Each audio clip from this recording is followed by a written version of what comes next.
میں اب گزارش کروں گا منصور افاق صاحب سے کہ وہ آئیں اور ذکر کریں، اور میں یہ چاہوں گا کہ منصور افاق صاحب جو ان کا تعلق ان کے ساتھ رہا منصور افاق صاحب کا، اس کا تفصیل کے ساتھ ذکر کریں گے۔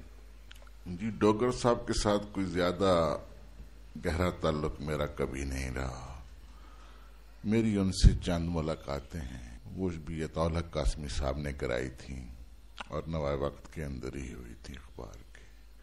لیکن ان کے بارے میں جو سب سے زیادہ جن باتوں کا مجھے علم ہوا وہ شعیب بن عزیز صاحب سے ہوا۔ ان کے ساتھ ان کی بڑی گہری دوستی تھی، اور شعیب صاحب کہتے تھے کہ وہ بڑے آرٹ کو پسند کرنے والے، سمجھنے والے، جاننے والے شخص ہیں، جبکہ ہم تو ان کو دینی حوالے سے، تفسیر اور قرآن کے حوالے سے ایک سمجھتے تھے۔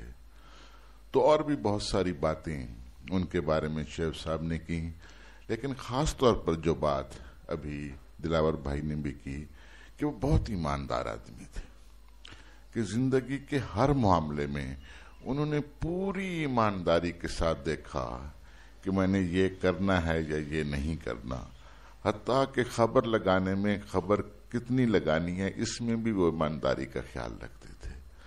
تو یہ بڑے لوگوں کا کام ہے، اتنا ایماندار ہونا، اور اس معاشرے میں تو میرے خیال میں وہ ایک بڑے آدمی تھے۔